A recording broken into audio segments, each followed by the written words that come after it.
You're listening to the Life Coaching Secrets Podcast, episode 142.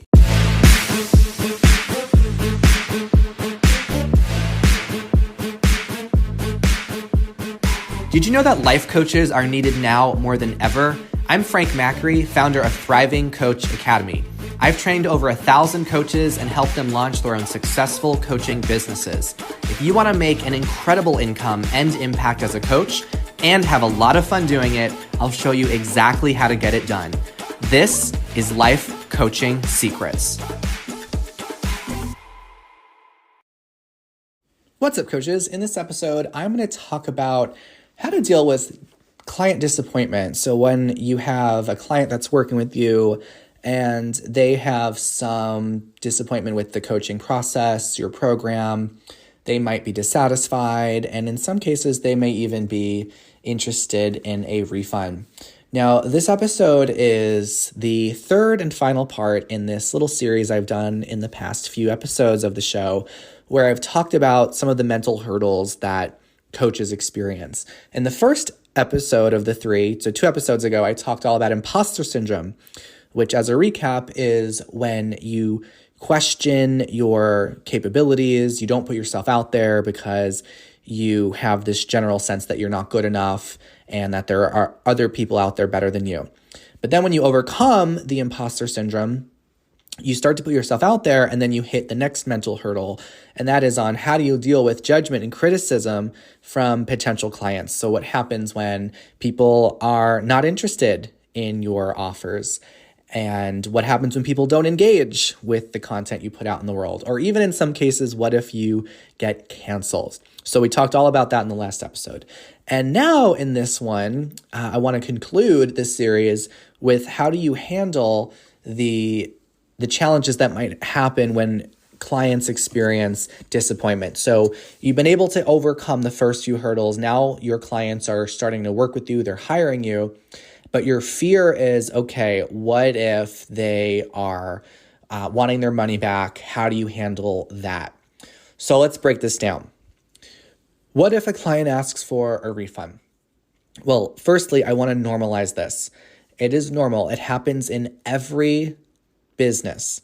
Even the most admired and successful businesses with the highest quality of service and professionalism, it is inevitable that there will be customers that will desire a refund, and there will be some clients that may not be satisfied with the services that they receive.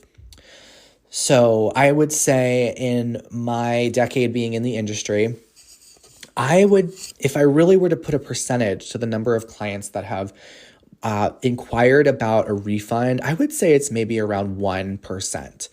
So the thing is, though, like even when you have that consideration, you might really magnify the mental space that 1% could take in your brain. And for you, it might not be 1%. Maybe it's 5% of your clients might have or ask for a refund. Maybe it's 10%. But the point is that your brain, you want to think about how much energy your brain is giving to someone asking for a refund. So similar in the last episode when I talked about how if someone says no, and no doesn't feel like rejection until you make it mean something that causes you to feel rejected. So when you have someone that asks for a refund or they're disappointed with the services they're receiving, you might magnify that and make it mean all these things, like how you are being an unethical coach, or you're not good at what you do, or you are taking advantage of people. You might have all of these different interpretations which cause the issue to be really much more than what it really is. So the first thing that you want to do to help prevent these types of challenges that could come up is have a very clear refund policy. Now, in the Academy, we provide you with what's called a coaching agreement. And this is a done-for-you template that you can use right away with your clients that allows you to have a structure in one document. So it outlines exactly what your clients can expect when they work with you. It also gives you a space where you can put a refund policy. You have the freedom to decide how and if you want to offer refunds to your clients. You are not obligated to offer a refund if you don't want to. It does not make you unethical to not allow refunds. What you want to do is make sure that your clients are aware of your refund policy when they work with you. So that way there are not surprises and frustration. So make sure that you have that refund policy clear. That's going to outline if the client is entitled to a refund. Now, if your policy is that you don't offer refunds, then therefore your client would not be entitled to a refund. If your policy says that your client can receive a 50% refund in the first month, and they ask for a refund in that first month, and they are therefore entitled to that refund, doesn't matter what the reason is, but that is what your agreement is between you and your client.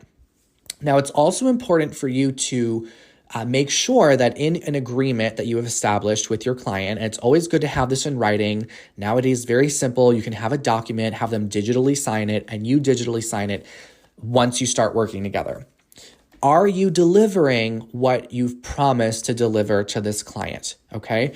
So in addition to having a clear refund policy, you want to make sure that you have clarity and your client has clarity on exactly what they're going to get. So if you are going to offer them 12 one-hour sessions, have you given them their 12 sessions? If you're going to give them a workbook or a series of videos, have you delivered the services, the tangible things, and all those forms of value that you've promised that you're going to deliver this client? Because it would not be ethical if you said, okay, there's no refunds, and then the client thinks that they're going to get 12 sessions with you, and then you don't give them any sessions, right? That is not ethical, and that's not at all what we encourage you to do.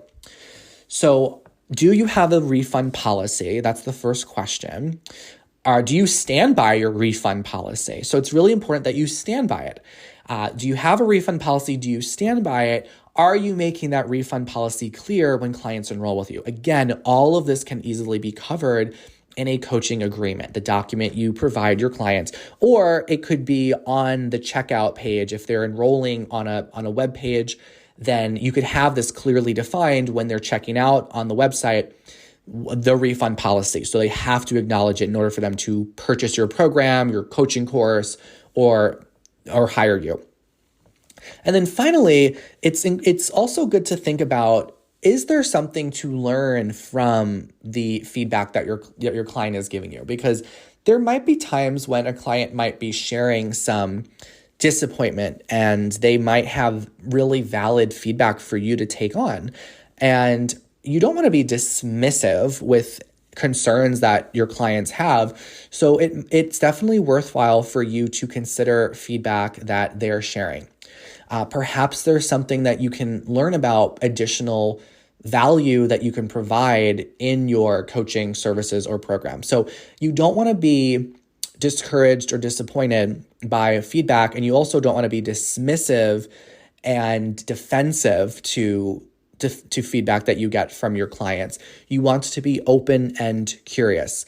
You don't have to take every piece of feedback that your clients have, but it is definitely useful for you to check in with yourself and allow yourself to calm down if your initial reaction is to defend yourself to a client that's disappointed. You definitely don't want to be trying to put a client in their place and prove them wrong. That's just not going to lead to anywhere useful. So allow yourself some time to calm down, let your ego relax, and then be able to read and receive some kind of client feedback and see how you can integrate it. And maybe there's some kind of lesson that you can learn in that.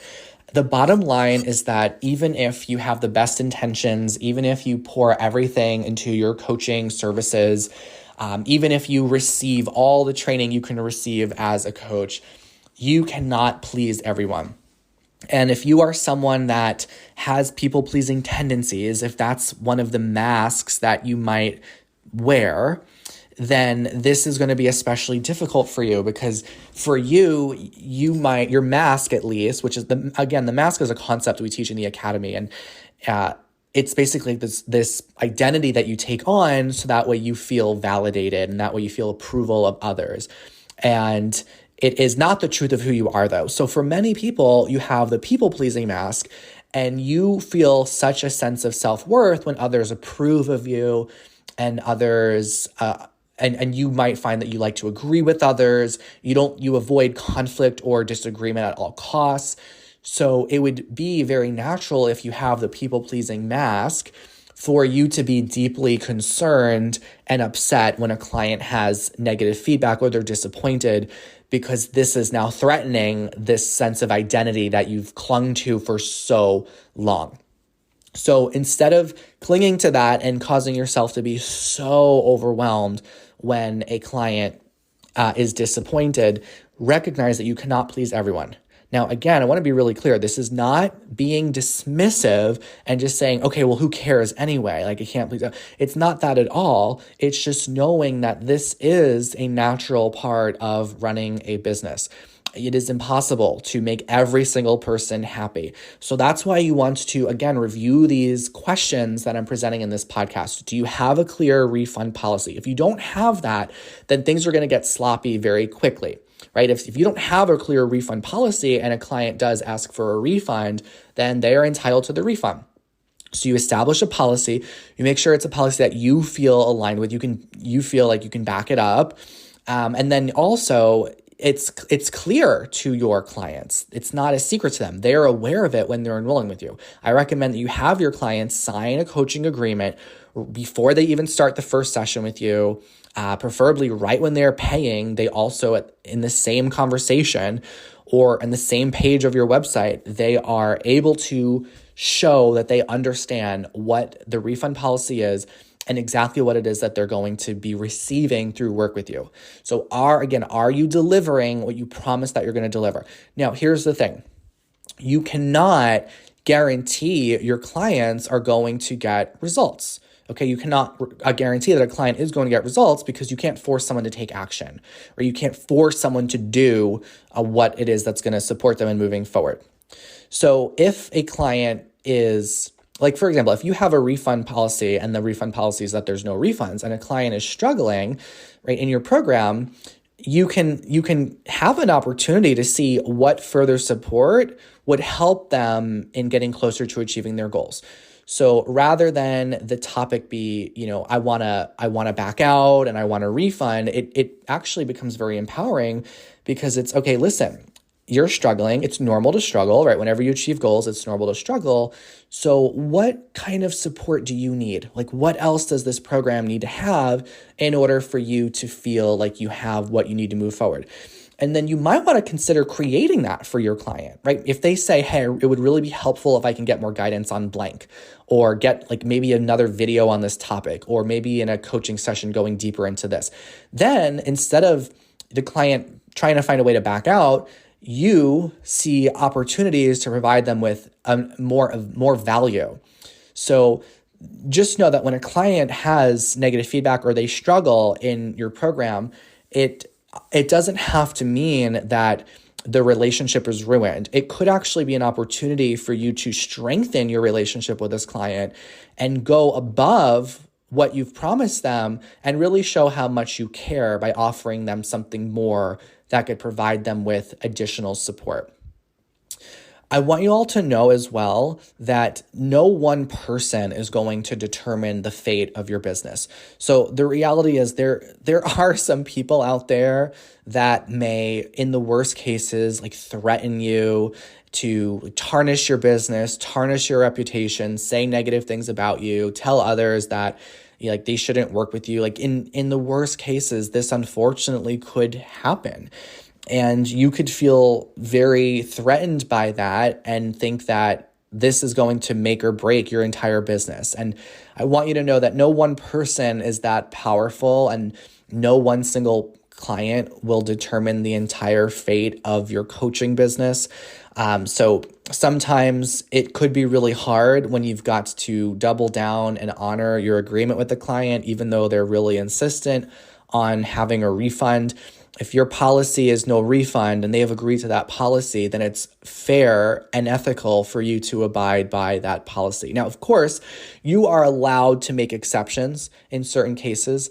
You are allowed to, adjust your policy in whatever way you decide. It's your business. So you really can make adjustments when it is that you feel is appropriate too. But at the end of the day, you want to see what ways that you can really honor yourself and honor your business as a whole. So if you're making lots of exceptions for clients and your policy is no refunds, but you're deciding to give this person a refund and this person a refund, then things start to become sloppy and your business starts to lose integrity. There have been times in the past when I've made it very clear and in full transparency, when I got started, I didn't have some of these policies in place and I had to learn the hard way. I had years ago when I was in my first couple of years, I did have a client ask for a refund and I gave the client a refund. And then I realized, oh, you know what? I probably should create a refund policy and I want to make sure my clients are clear about that. And just by having that, it cleaned up so much of the concerns that would ever come up around refunds and the conversation that would be put towards it. And then very rarely, like I said, in the decade, it's maybe 1%. There was a time I recall when a client knew that there was no refund and they had still asked at one point for a refund, and I replied back without making any drama, without being defensive. I simply said, as agreed upon when you enrolled in the program, our policy is that there are no refunds. And the client had no issue about it. There was nothing at all. They just continued on as a member of the program. So, just know that when things like this happen, sometimes it's just a simple acknowledgement and then reminding someone of the agreement in itself. And, in some ways, this might actually be empowering for a client because it gives them an opportunity to double down on their original commitment, right? They hired you for a reason. And sometimes when we feel uncomfortable, when we are starting to go out of our comfort zone, our tendency is, how can I quit? How can I back out? So as coaches, you want to keep this in mind, right? If you have a very flexible refund policy where it's you can refund at any time you want to be aware of how that might impact your client's results. So I would encourage you to experiment with different policies. You might want to try for a series of time having one policy and then trying another and seeing what ultimately allows you to feel like you're honoring the effort you put in your time and also honoring your clients and supporting them and getting what they want. Bottom line, make sure that you are delivering what you promised, okay? So none of this, again, is to in any way cause you to think that you don't offer a client a refund when you're not providing them with what you said that you were going to provide them with. So at the end of the day, it's inevitable, like with any business, there are going to be some clients or customers who are not satisfied. And you can only do so much to please someone until you need to realize that the best use of your energy is moving on and focusing on the next client. So remember that, especially if you have the people pleaser mask, in summary, you cannot fully please everybody. There are some people who will not be pleasable. And the more energy that you put on trying to please someone who cannot be pleased, the less energy that you can put on those clients that are eager to dive in and do the work and move forward and get results. The more energy you put on trying to please someone who can't be pleased, the less energy you put on your next clients and your future clients that are out there that are waiting to hear about your offer and your message. Okay, so you want to make sure that you are honoring your clients, you're honoring your policies in your business, and you're honoring your goals and where you want to go. All right, so this is what I got on how to handle client disappointment and refunds. Do not be afraid when this happens. Just treat it as it's a natural part of running a business. Like I remember a while ago, I made an episode about how I think it's called the problem with problems, right? Sometimes we think, oh my gosh, I had a client ask for a refund, and we think that's a problem when really it's just a function of running, it's just a feature of running a business. All right. So it doesn't mean that there's anything wrong with you. It's kind of like, oh, wow, okay, I'm getting my first refund request. This is just part of being a business owner. what's my policy on this? How can I handle this without being defensive? And how could I honor the integrity of my business? So that's what I got on how to handle client disappointment and refunds. And hopefully these past 3 episodes have helped you navigate some of the mindset blocks that coaches encounter when they grow their business. So before I go, I'm going to include a little snippet.